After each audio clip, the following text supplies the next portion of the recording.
Reading by Greg Marguerite. Some Words with a Mummy by Edgar Allan Poe. The symposium of the preceding evening had been a little too much for my nerves. I had a wretched headache and was desperately drowsy. Instead of going out, therefore, to spend the evening as I had proposed, it occurred to me that I could not do a wiser thing than just eat a mouthful of supper and go immediately to bed. A light supper, of course. I am exceedingly fond of Welsh rabbit. More than a pound at once, however, may not at all times be advisable. Still, there can be no material objection to two, and really between 2 and 3 there is merely a single unit of difference. I ventured perhaps upon 4. My wife will have it 5, but clearly she has confounded two very distinct affairs. The abstract number 5 I am willing to admit, but concretely it has reference to bottles of brown stout, without which, in the way of condiment, Welsh rabbit is to be eschewed. Having thus concluded a frugal meal and donned my nightcap with the serene hope of enjoying it till noon the next day, I placed my head upon the pillow, and through the aid of a capital conscience fell into a profound slumber forthwith. But when were the hopes of humanity fulfilled? I could not have completed my third snore when there came a furious ringing at the street door-bell, and then an impatient thumping at the knocker, which awakened me at once. In a minute afterward, and while I was still rubbing my eyes, my wife thrust in my face a note from my old friend Dr. Ponnonner. It ran thus: "Come to me, by all means, my dear good friend, as soon as you receive this. Come and help us rejoice. At last, by long persevering diplomacy, I have gained the assent of the directors of the City Museum to my examination of the mummy. You know the one I mean. I have permission to unswathe it and open it, if desirable. A few friends only will be present, you, of course. The mummy is now at my house, and we shall begin to unroll it at 11 tonight. Yours ever, Ponnonner." By the time I had reached the Ponnonner, it struck me that I was as wide awake as a man need be.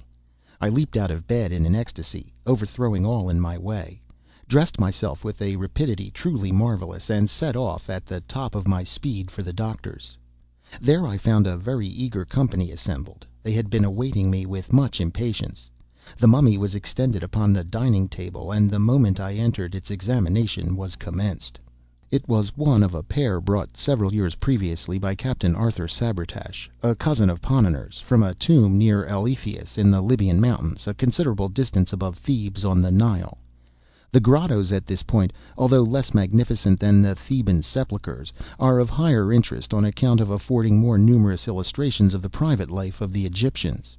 The chamber from which our specimen was taken was said to be very rich in such illustrations, the walls being completely covered with fresco paintings and bas reliefs, while statues, vases, and mosaic work of rich patterns indicated the vast wealth of the deceased.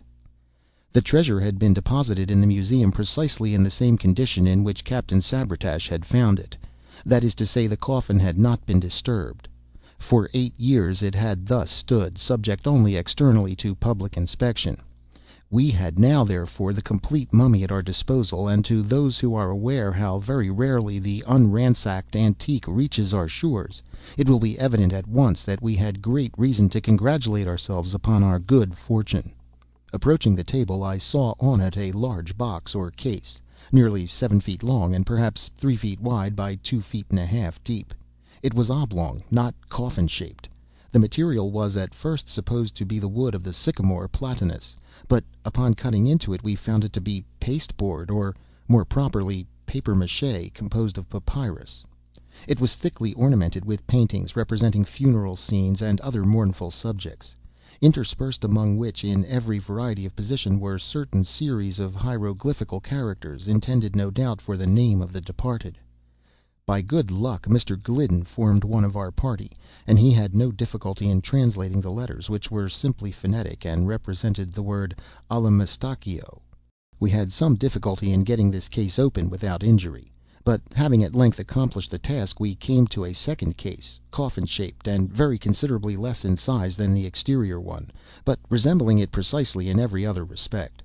The interval between the two was filled with resin, which had in some degree defaced the colors of the interior box. Upon opening this latter, which we did quite easily, we arrived at a third case, also coffin-shaped, and varying from the second one in no particular except in that of its material, which was cedar and still emitted a peculiar and highly aromatic odor of that wood. Between the second and third case there was no interval, the one fitting accurately within the other. Removing the third case, we discovered and took out the body itself. We had expected to find it, as usual, enveloped in frequent rolls or bandages of linen, but in place of these we found a sort of sheath made of papyrus and coated with a layer of plaster, thickly gilt and painted. The paintings represented subjects connected with the various supposed duties of the soul and its presentation to different divinities, with numerous identical human figures, intended very probably as portraits of the persons embalmed. Extending from head to foot was a columnar or perpendicular inscription in phonetic hieroglyphics, giving again his name and titles, and the names and titles of his relations. Around the neck thus ensheathed was a collar of cylindrical glass beads, diverse in color, and so arranged as to form images of deities of the scarabaeus, etc., with the winged globe. Around the small of the waist was a similar collar or belt. Stripping off the papyrus, we found the flesh in excellent preservation, with no perceptible odor. The color was reddish, the skin was hard, smooth, and glossy. The teeth and hair were in good condition. The eyes, it seemed, had been removed and glass ones substituted, which were very beautiful and wonderfully lifelike, with the exception of somewhat too determined a stare. The fingers and the nails were brilliantly gilded. Mr. Gliddon was of opinion, from the redness of the epidermis, that the embalmment had been effected altogether by asphaltum. But on scraping the surface with a steel instrument, and throwing into the fire some of the powder thus obtained, the flavor of camphor and other sweet-scented gums became apparent. We searched the corpse very carefully for the usual openings through which the entrails are extracted, but to our surprise we could discover none. No member of the party was at that period aware that entire or unopened mummies are not infrequently met. The brain it was customary to withdraw through the nose, the intestines through an incision in the side. The body was then shaved, washed, and salted, then laid aside for several weeks, when the operation of embalming, properly so called, began. As no trace of an opening could be found, Dr. Ponnonner was preparing his instruments for dissection, when I observed that it was then past 2 o'clock.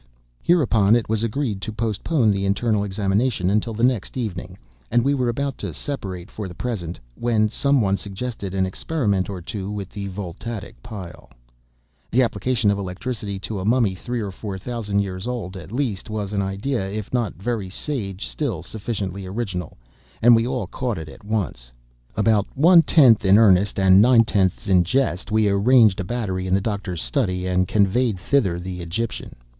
It was only after much trouble that we succeeded in laying bare some portions of the temporal muscle, which appeared of less stony rigidity than other parts of the frame, but which, as we had anticipated, of course, gave no indication of galvanic susceptibility when brought in contact with the wire.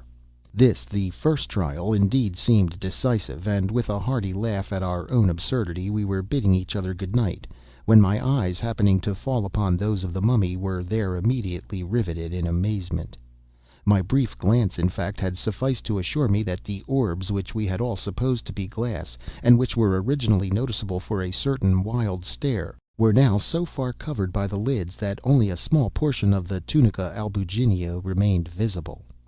With a shout I called attention to the fact, and it became immediately obvious to all. I cannot say that I was alarmed at the phenomenon, because alarmed is in my case not exactly the word. It is possible, however, that but for the brown stout I might have been a little nervous. As for the rest of the company, they really made no attempt at concealing the downright fright which possessed them. Dr. Ponnonner was a man to be pitied. Mr. Gliddon, by some peculiar process, rendered himself invisible. Mr. Silk Buckingham, I fancy, will scarcely be so bold as to deny that he made his way upon all fours under the table. After the first shock of astonishment, however, we resolved, as a matter of course, upon further experiment forthwith. Our operations were now directed against the great toe of the right foot. We made an incision over the outside of the exterior, os sesamoideum pollicis pedis, and thus got at the root of the abductor muscle. Readjusting the battery, we now applied the fluid to the bisected nerves, when, with a movement of exceeding lifelikeness, the mummy first drew its right knee so as to bring it nearly in contact with the abdomen, and then straightening the limb with inconceivable force, bestowed a kick upon Dr. Ponnonner which had the effect of discharging that gentleman like an arrow from a catapult through a window into the street below. We rushed out en masse to bring in the mangled remains of the victim, but had the happiness to meet him upon the staircase, coming up in an unaccountable hurry, brimful of the most ardent philosophy, and more than ever impressed with the necessity of prosecuting our experiment with vigor and with zeal.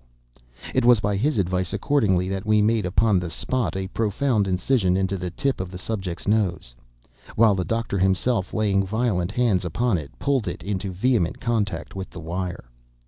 Morally and physically, figuratively and literally, was the effect electric. In the first place, the corpse opened its eyes and winked very rapidly for several minutes, as does Mr. Barnes in the pantomime. In the second place, it sneezed. In the third, it sat upon end. In the fourth, it shook its fist in Dr. Ponnonner's face.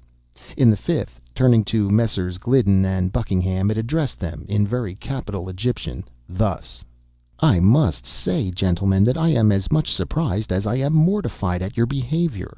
Of Dr. Ponnonner nothing better was to be expected. He is a poor little fat fool who knows no better. I pity and forgive him. But you, Mr. Gliddon, and you, Silk, who have traveled and resided in Egypt until one might imagine you to the manner born, you, I say, who have been so much among us that you speak Egyptian fully as well, I think, as you write your mother tongue, you whom I have always been led to regard as the firm friend of the mummies, I really did anticipate more gentlemanly conduct from you.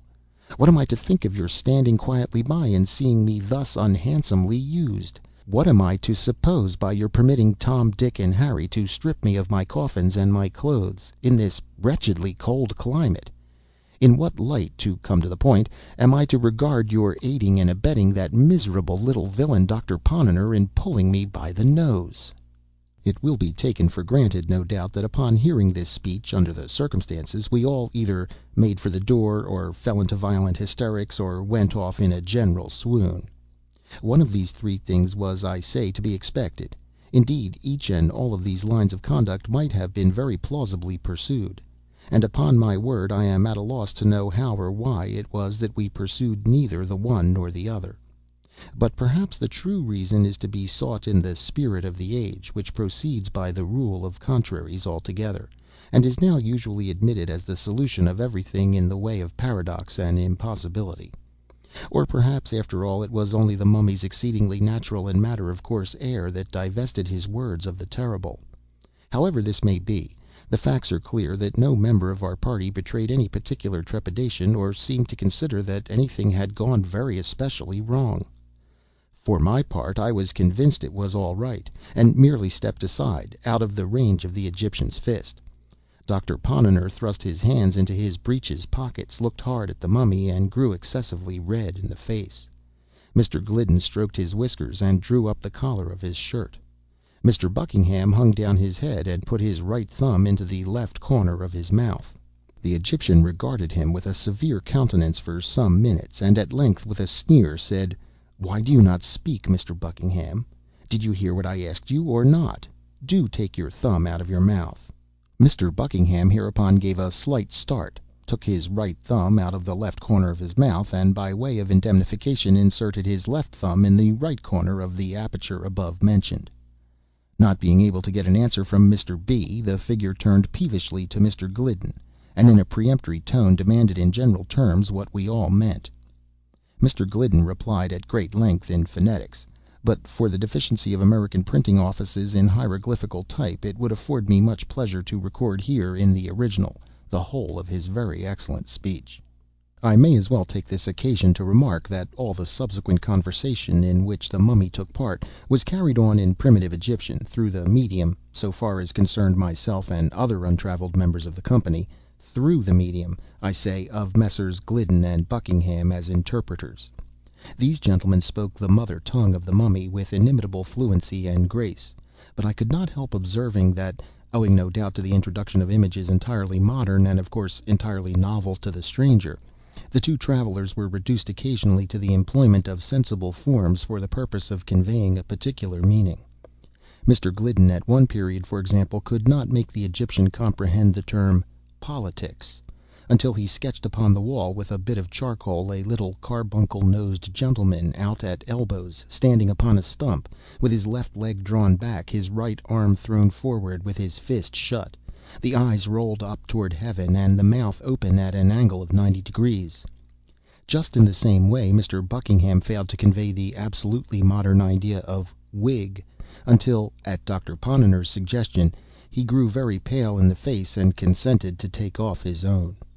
It will be readily understood that Mr. Gliddon's discourse turned chiefly upon the vast benefits accruing to science from the unrolling and disemboweling of mummies, apologizing upon this score for any disturbance that might have been occasioned him, in particular the individual mummy called Allamistakeo, and concluding with a mere hint, for it could scarcely be considered more, that as these little matters were now explained, it might be as well to proceed with the investigation intended. Here Dr. Ponnonner made ready his instruments.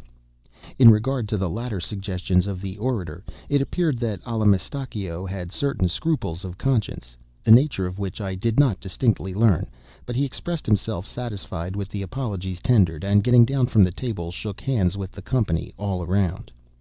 When this ceremony was at an end, we immediately busied ourselves in repairing the damages which our subject had sustained from the scalpel. We sewed up the wound in his temple, bandaged his foot, and applied a square inch of black plaster to the tip of his nose. It was now observed that the Count (this was the title, it seems, of Allamistakeo) had a slight fit of shivering, no doubt from the cold. The doctor immediately repaired to his wardrobe, and soon returned with a black dress coat made in Jennings' best manner, a pair of sky-blue plaid pantaloons with straps, a pink gingham chemise, a flapped vest of brocade, a white sack overcoat, a walking cane with a hook, a hat with no brim, patent leather boots, straw-colored kid gloves, an eyeglass, a pair of whiskers, and a waterfall cravat. Owing to the disparity of size between the Count and the doctor, the proportion being as 2 to 1, there was some little difficulty in adjusting these habiliments upon the person of the Egyptian, but when all was arranged he might have been said to be dressed. Mr. Gliddon therefore gave him his arm, and led him to a comfortable chair by the fire, while the doctor rang the bell upon the spot, and ordered a supply of cigars and wine. The conversation soon grew animated.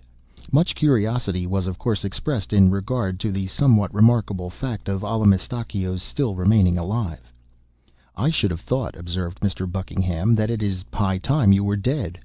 "Why," replied the Count, very much astonished, "I am little more than 700 years old. My father lived 1,000, and was by no means in his dotage when he died." Here ensued a brisk series of questions and computation, by means of which it became evident that the antiquity of the mummy had been grossly misjudged. It had been 5,050 years and some months since he had been consigned to the catacombs at Eleithias. "But my remark," resumed Mr. Buckingham, "had no reference to your age at the period of interment. I am willing to grant, in fact, that you are still a young man. And my allusion was to the immensity of time during which, by your own showing, you must have been done up in asphaltum." "In what?" said the Count. "In asphaltum," persisted Mr. B.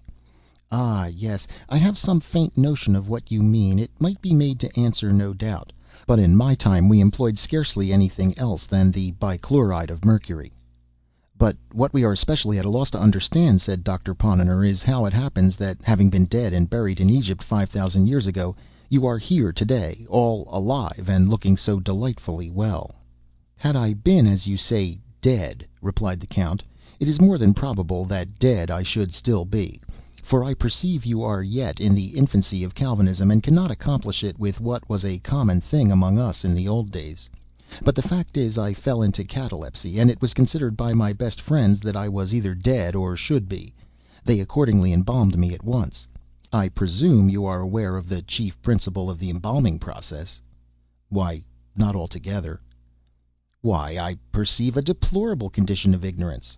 Well, I cannot enter into details just now, but it is necessary to explain that to embalm, properly speaking, in Egypt, was to arrest indefinitely all the animal functions subjected to the process. I use the word animal in its widest sense, as including the physical not more than the moral and vital being. I repeat that the leading principle of embalmment consisted, with us, in the immediately arresting and holding in perpetual abeyance all the animal functions subjected to the process. To be brief, In whatever condition the individual was at the period of embalmment, in that condition he remained. Now, as it is my good fortune to be of the blood of the Scarabaeus, I was embalmed alive, as you see me at present." "The blood of the Scarabaeus!" exclaimed Doctor Ponnonner. "Yes. The Scarabaeus was the insignium, or the arms, of a very distinguished and very rare patrician family. To be 'of the blood of the Scarabaeus' is merely to be one of that family, of which the Scarabaeus is the insignium. I speak figuratively." "But what has this to do with you being alive?" "Why, it is the general custom in Egypt to deprive a corpse, before embalmment, of its bowels and brains. The race of the Scarabaei alone did not coincide with the custom. Had I not been a Scarabaeus, therefore, I should have been without bowels and brains, and without either it is inconvenient to live." "I perceive that," said Mr. Buckingham, "and I presume that all the entire mummies that come to hand are of the race of Scarabaei." "Beyond doubt." "I thought," said Mr. Gliddon very meekly, "that the Scarabaeus was one of the Egyptian gods."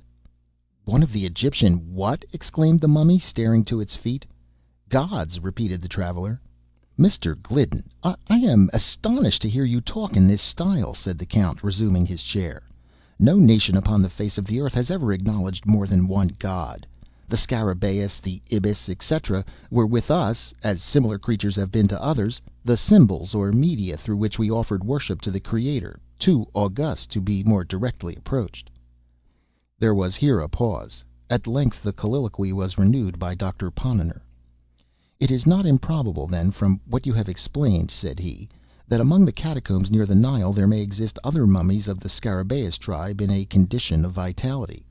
"There can be no question of it," replied the Count. "All the Scarabaei embalmed accidentally while alive are alive now. Even some of those purposely so embalmed may have been overlooked by their executors, and still remain in the tomb."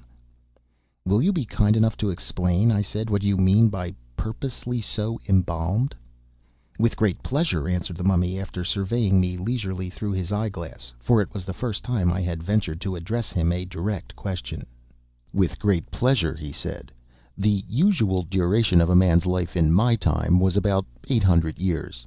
Few men died, unless by most extraordinary accident, before the age of 600. Few lived longer than a decade of centuries, but 8 were considered the natural term. After the discovery of the embalming principle, as I have already described it to you, it occurred to our philosophers that a laudable curiosity might be gratified, and, at the same time, the interests of science much advanced, by living this natural term in installments. In the case of history, indeed, experience demonstrated that something of this kind was indispensable.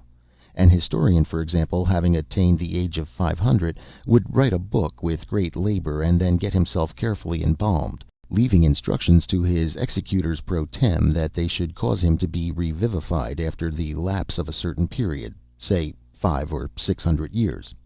Resuming existence at the expiration of this time, he would invariably find his great work converted into a species of haphazard notebook; that is to say, into a kind of literary arena for the conflicting guesses, riddles, and personal squabbles of whole herds of exasperated commentators.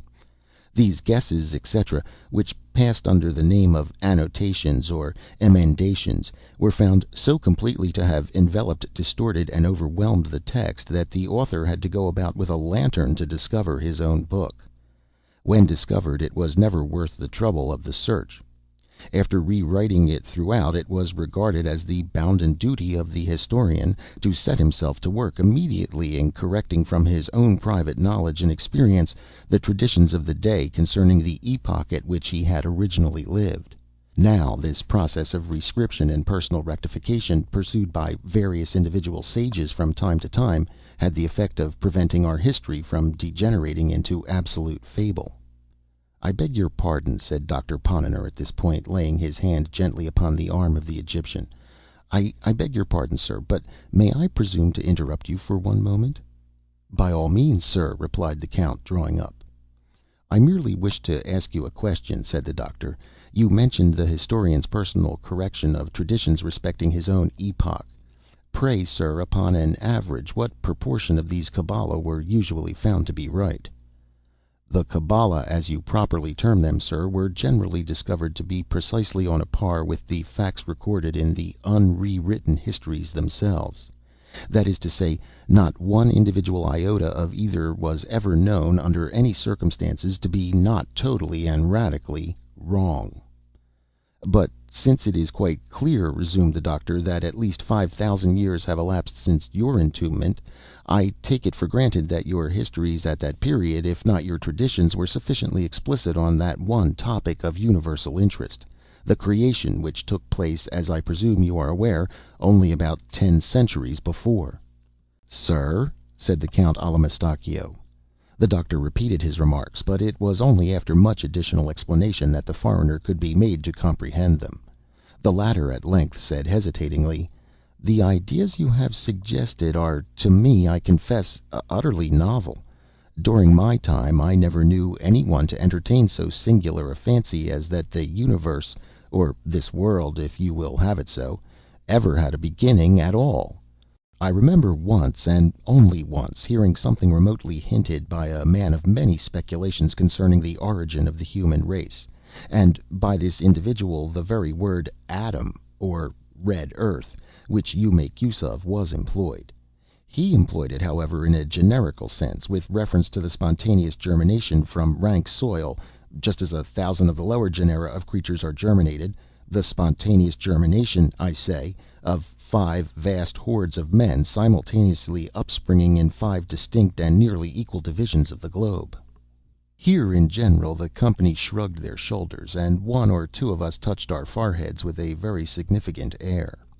Mr. Silk Buckingham, first glancing slightly at the occiput and then the sinciput of Allamistakeo, spoke as follows: "The long duration of human life in your time, together with the occasional practice of passing it, as you have explained, in installments, must have had indeed a strong tendency to the general development and conglomeration of knowledge. I presume, therefore, that we are to attribute the marked inferiority of the old Egyptians in all particulars of science, when compared with the moderns, and more especially with the Yankees, altogether to the superior solidity of the Egyptian skull." "I confess again," replied the Count with much suavity, "that I am somewhat at a loss to comprehend you. Pray, to what particulars of science do you allude?" Here our whole party, joining voices, detailed at great length the assumptions of phrenology and the marvels of animal magnetism.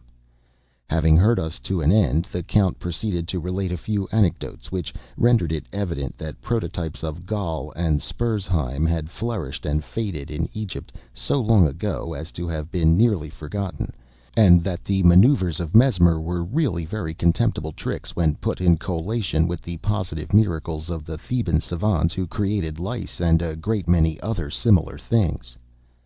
I here asked the Count if his people were able to calculate eclipses. He smiled rather contemptuously and said they were. This put me a little out, but I began to make other inquiries in regard to his astronomical knowledge, when a member of the company, who had never as yet opened his mouth, whispered in my ear that for information on this head I had better consult Ptolemy, whoever Ptolemy is, as well as one Plutarch de Facia Lunae. I then questioned the mummy about burning glasses and lenses, and in general about the manufacture of glass, but I had not made an end of my queries before the silent member again touched me quietly on the elbow, and begged me for God's sake to take a peep at Diodorus Siculus. As for the Count, he merely asked me in way of reply if we moderns possessed any such microscopes as would enable us to cut cameos in the style of the Egyptians. While I was thinking how I should answer this question, little Dr. Ponnonner committed himself in a very extraordinary way. "Look at our architecture!" he exclaimed, greatly to the indignation of both travelers, who pinched him black and blue to no purpose. "Look," he cried with enthusiasm, "at the Bowling Green Fountain in New York! Or, if this be too vast a contemplation, regard for a moment the Capitol at Washington, D.C." And the good little medical man went on to detail very minutely the proportions of the fabric to which he referred. He explained that the portico alone was adorned with no less than 24 columns, 5 feet in diameter and 10 feet apart. The Count said that he regretted not being able to remember, just at that moment, the precise dimensions of any one of the principal buildings of the city of Aznak, whose foundations were laid in the night of time, but the ruins of which were still standing at the epoch of his entombment, in a vast plain of sand to the westward of Thebes. He recollected, however, talking of the porticos, that one affixed to an inferior palace in a kind of suburb called Karnak consisted of 144 columns, 37 feet in circumference, and 25 feet apart. The approach to this portico from the Nile was through an avenue 2 miles long, composed of sphinxes, statues, and obelisks, 20, 60, and 100 feet in height. The palace itself, as well as he could remember, was in one direction 2 miles long, and might have been altogether about 7 in circuit. Its walls were richly painted all over, within and without, with hieroglyphics. He would not pretend to assert that even 50 or 60 of the doctor's capitals might have been built within these walls, but he was by no means sure that 200 or 300 of them might not have been squeezed in with some trouble. That palace at Karnak was an insignificant little building after all. He, the Count, however, could not conscientiously refuse to admit the ingenuity, magnificence, and superiority of the fountain at the Bowling Green, as described by the doctor. Nothing like it, he was forced to allow, had ever been seen in Egypt or elsewhere. I here asked the Count what he had to say to our railroads. Nothing, he replied, in particular. They were rather slight, rather ill-conceived, and clumsily put together. They could not be compared, of course, with the vast, level, direct, iron-grooved causeways upon which the Egyptians conveyed entire temples and solid obelisks of 150 feet in altitude. I spoke of our gigantic mechanical forces. He agreed that we knew something in that way, but inquired how I should have gone to work in getting up the imposts on the lintels of even the little palace at Karnak. This question I concluded not to hear, and demanded if he had any idea of artesian wells, but he simply raised his eyebrows, while Mr. Gliddon winked at me very hard, and said in a low voice that one had been recently discovered by the engineers employed to bore for water in the great oasis. I then mentioned our steel, but the foreigner elevated his nose and asked me if our steel could have executed the sharp carved work seen on the obelisks, and which was wrought altogether by edge tools of copper. This disconcerted us so greatly that we thought it advisable to vary the attack to metaphysics.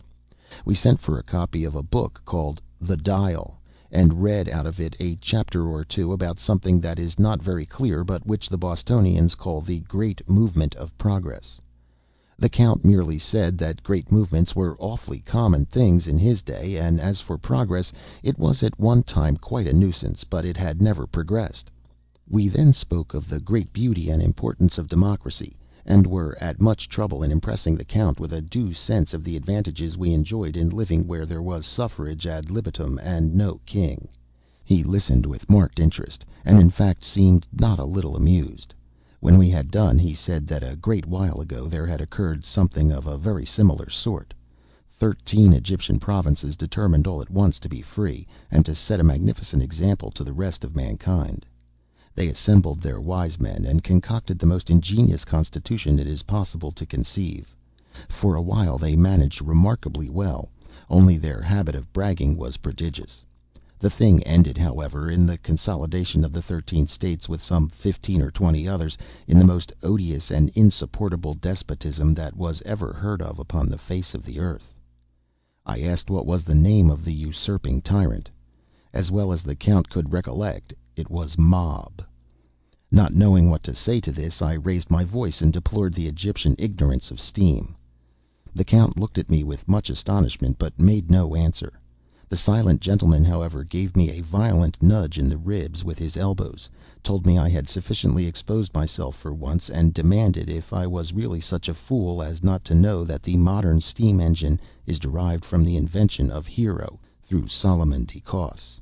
We were now in imminent danger of being discomfited, but, as good luck would have it, Dr. Ponnonner, having rallied, returned to our rescue, and inquired if the people of Egypt would seriously pretend to rival the moderns in the all-important particular of dress.